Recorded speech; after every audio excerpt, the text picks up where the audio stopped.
Hey Bookish Babes, and welcome to day 11 of the 12 Days of Bookmas.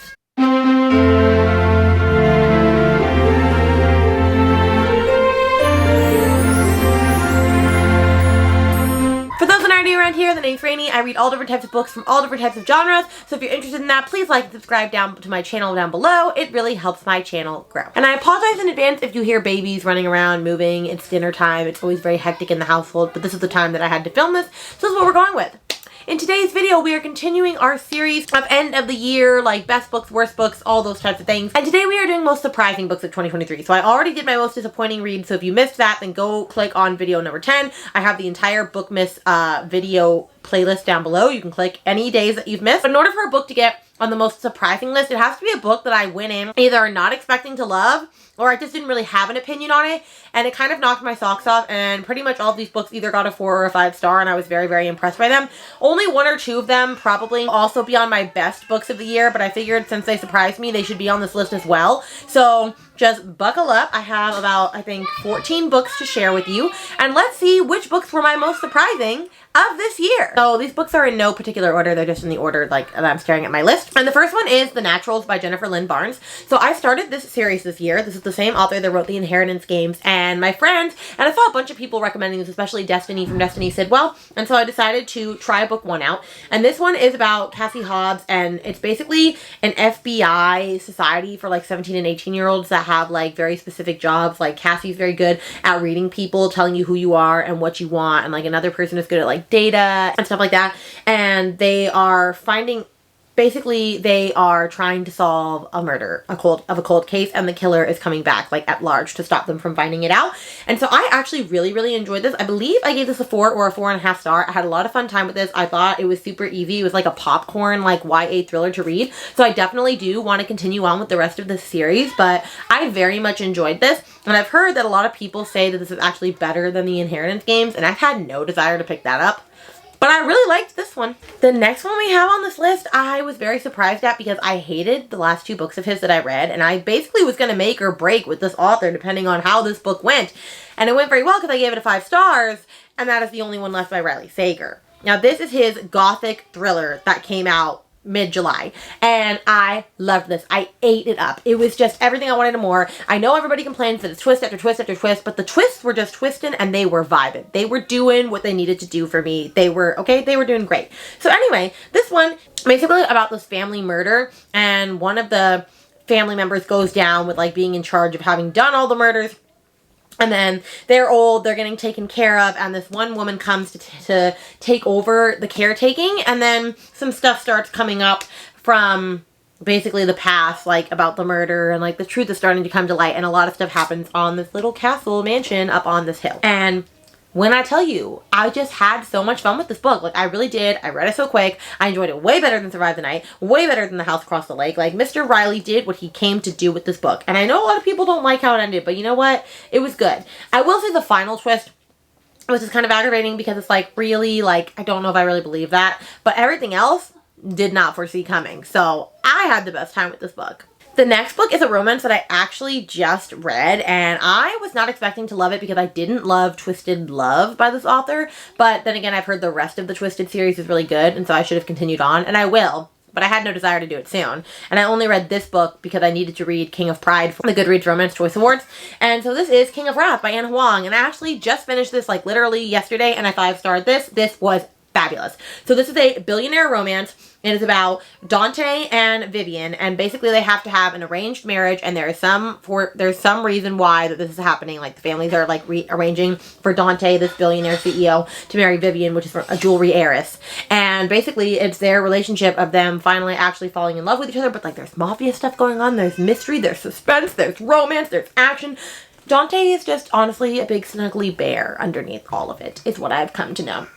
And I loved this. It was a fabulous mafia romance. I had the best time with this book. I really think it is truly fabulous, and I'm very excited to move on to King of Pride, which I'm probably starting today or tomorrow because I need to finish it in time for day 12 of Bookmas. But yeah, I had the best time with this. I highly recommend this one. Next one I'm kind of surprised that I loved it as much as I did, but also not, because I loved Bunny, and this definitely gives Bunny vibes, and that is Catherine House by Elizabeth Thomas. I read this back in the beginning of January for the Besties Book Club, and me and Neva each, I think, 4.5 starred it, and Brittany and Kelsey either gave it a 3 or a 2, somewhere in that range. This book doesn't have a lot of plot. It's very character focused. It also doesn't really make a lot of sense, if we're being honest.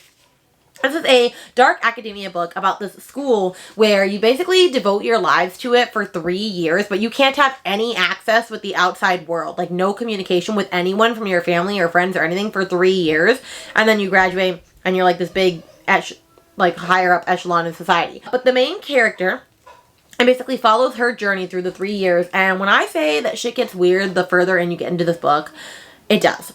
There are some things that I don't fully understand, all the sciencey stuff that happened within this book moment down, and it has a very ambiguous ending. So if you're not an ambiguous person and you don't like seeing like loose ends not wrapped up, then this is not the book for you. But the ending I was here for, because it like made me wonder, you know? I'm wondering like what's gonna happen? Like there's so many ways that this could go. And so I definitely would read something else if this author came out with anything else, but it's definitely not for everyone. If you are a bunny girly, this may be for you. The next one I've talked about multiple times in several videos because I was so surprised with how much I loved this book, and I still thank Brittany to this day for making me read it.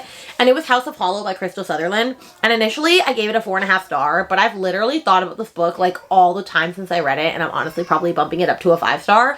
I had the best time with this book. It is a YA sapphic horror, and it is way darker than I was expecting to like go into that with like some trigger warning content. But basically, Iris and her 2 sisters are very strange. They disappeared like when they were children for a month, and they have no recollection of what happened to them, but their appearance changed because of it. And now Iris is 17, she's trying to fit in, and one of her sisters goes missing again. And so they're trying to find out what happened and if it's the same thing that happened to them when they were younger. And when I say the twists were twisting in this one and the horror was horroring in this one, it was so good. And the thing that I loved most about this is the way that she writes. It's like so mesmerizing. Like I don't even know how to explain the writing. It's like exquisite, but it's also simplistic. It's just elegant, honestly, and it holds your attention really, really well. And I had the best time with this book. Like you are sleeping on this book if you are not reading it, honestly. Like I'm very surprised with how much I loved it. And I cannot wait to read her new book that comes out in just a few short months. Right. The next one I actually did not expect to like that much because I didn't like this character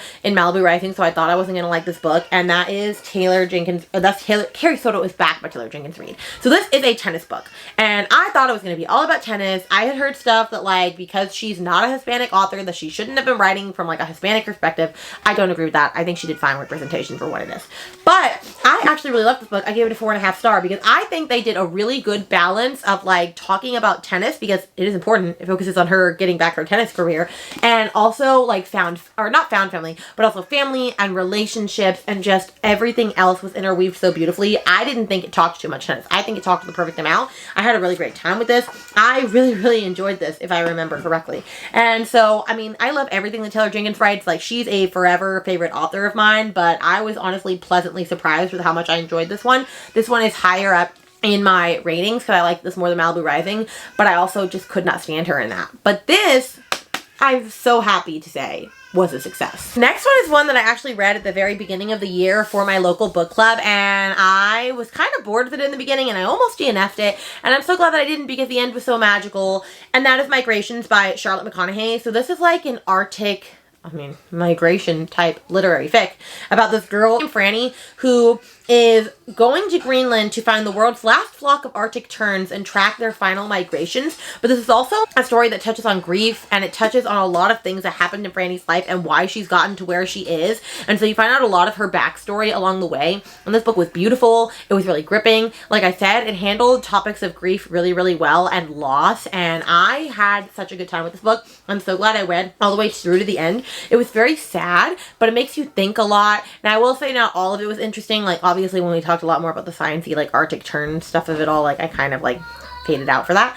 But I really, really loved this, and I was very, very surprised by this, and I really enjoyed the writing in this book. So if you want to have like a sad girl lit fic moment, this might be for you. Next one is one that my sweet friend Brittany gave me, and I'm so glad she did because we both had a great and smutty time with this book, and that is The Never King by Nikki St. Crow. This is a Peter Pan dark romance retelling, and there are a couple of books in the series. I definitely am going to continue on with it. I was expecting this to just be whatever, you know, like, I mean, a smutty good time. And it was, but I had such a great time with this. Like, I'm pretty sure I 4.5 starred this book. It was, I don't even know how to say it. It wasn't that it was good. It did what it needed to do, okay? Like, I had a great time reading it. I thought it was fun. I thought it was steamy. It wasn't anything special, but the vibes were there, right? The vibes were vibing. So I'm very excited to continue on with this. But basically, all the darling women disappear on their 18th birthday to Pan and the Lost Boys, and then stuff happens. And there's a reason that all the women are being taken. And will this Wendy be different than all the others? Because she has that whole, I'm not your average girl type deal or whatever,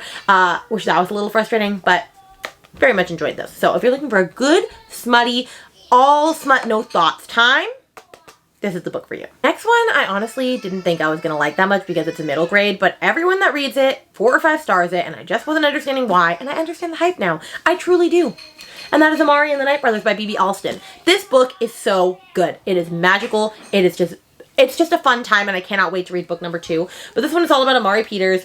Her brother goes missing from this secret, like, spy type academy, and she gets invited to attend this academy, and she basically tries to find out what happened to her brother. And when I say that the writing is whimsical, the audiobook is fantastic. You need to listen to the audiobook. I just had such a good time with this. Like, I felt happy reading this the entire time. I just wanted to know what was going to happen to Amari and Quentin. It was just the best time, and I'm really glad that I read it. This is probably one of the only middle grades that I will ever say that I've honestly enjoyed, and I'm very glad to get to continue on with this series.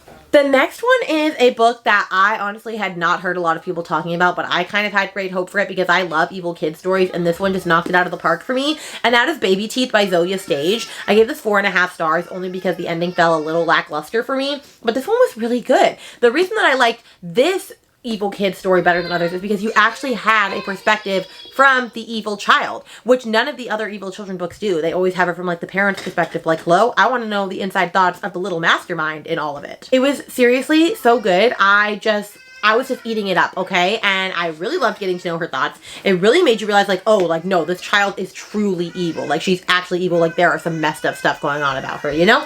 So anyway, if you're gonna read an evil kid one, I recommend this one. I will say the ending, not my favorite. It was just kind of there. It didn't fall as flat as, like, The Perfect Child. Honestly, I'm still trying to find an evil child book that ends with a really satisfying ending. So if you have one out there, please recommend it to me.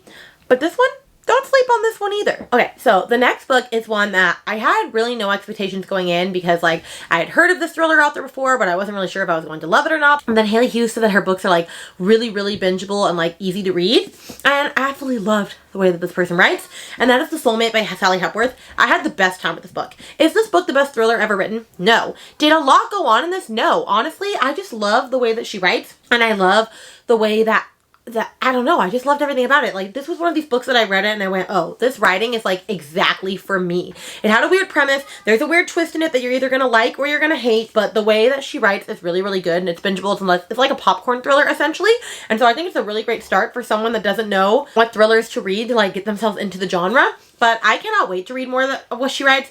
I'm definitely excited to go on a backlist journey for her. The next one I talked about in my end of year book tag, but it is a thriller that I had never heard of these authors before because it's a sister writing duo. They're brand new to the game, but I'm definitely going to read anything that they write in the future. And this is Someone Had to Do It by Amber and Danielle Brown. I was really, really impressed with this thriller. It was really good. It had me on the edge of my seat. I read it in like a day, in like one sitting. It was just really, really good. It's too hard to explain the whole premise of it right now, but it is a blackmail revenge type deal. So if that's not for you, then this book is not going to be for you. But honestly, I thought it was really well crafted, and I loved reading the part at the end where they talk about the writing process and how they did this together, and it was really interesting to see how a sister writing duo would go about writing a book. And so I had a really great time with this. I definitely enjoyed this as one of my favorite thrillers of the year, and so I can't wait to see where they go next in their writing journey. The next one is a graphic novel series that just blew me away with how much I loved this book, or this graphic novel, and it was Sheets. I can't remember the name of who wrote this, but it is about a little ghost named Wendell, and all he wants is to be able to be like, I think to be alive again, but like to have friends. I can't remember exactly, but then the main girl, like the one that's like in real life, her mother just passed away and she's trying to run the laundry shop with her dad and she just wishes for something more, and they end up becoming friends, and it's just their journey, and it goes through grief and it goes through pain and it goes through loss, and it touches all these really hard concepts while also just making you fall in love with these characters. And Wendell has my heart forever. I just love Wendell. He's such a cute little ghosty sheety thing, okay? And I read books 1 and 2. I cannot wait to read the last one and just get through this series. It is so cute. If you don't already have this on your radar, please read this graphic novel. It is just a fun, loving time. And then my last one that I'm going to end with, I also had in my end of year book tag, and that was Daughter of the Pirate King by Trisha Levenseller.